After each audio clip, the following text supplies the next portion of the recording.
Hi, Chad here.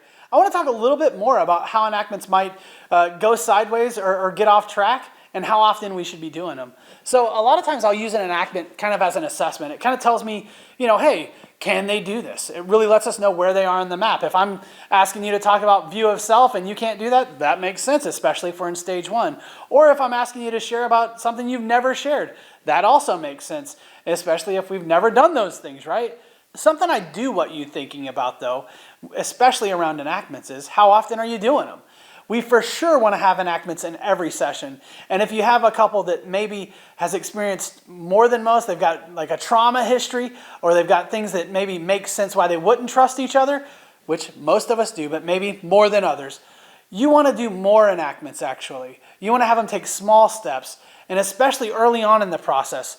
We want to make sure that they're getting comfortable turning to each other and kind of engaging.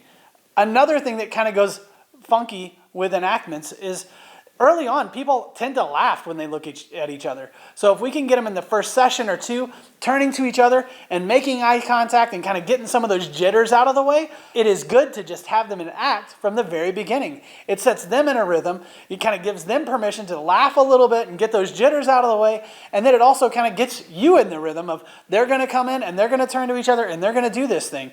And so enactments are our theory of change. This is the last of this series. I hope that this has helped you guys do a little bit more with enactments, or at least think about them in a different way. Man, we get better together. Thank you so much for checking this out with me.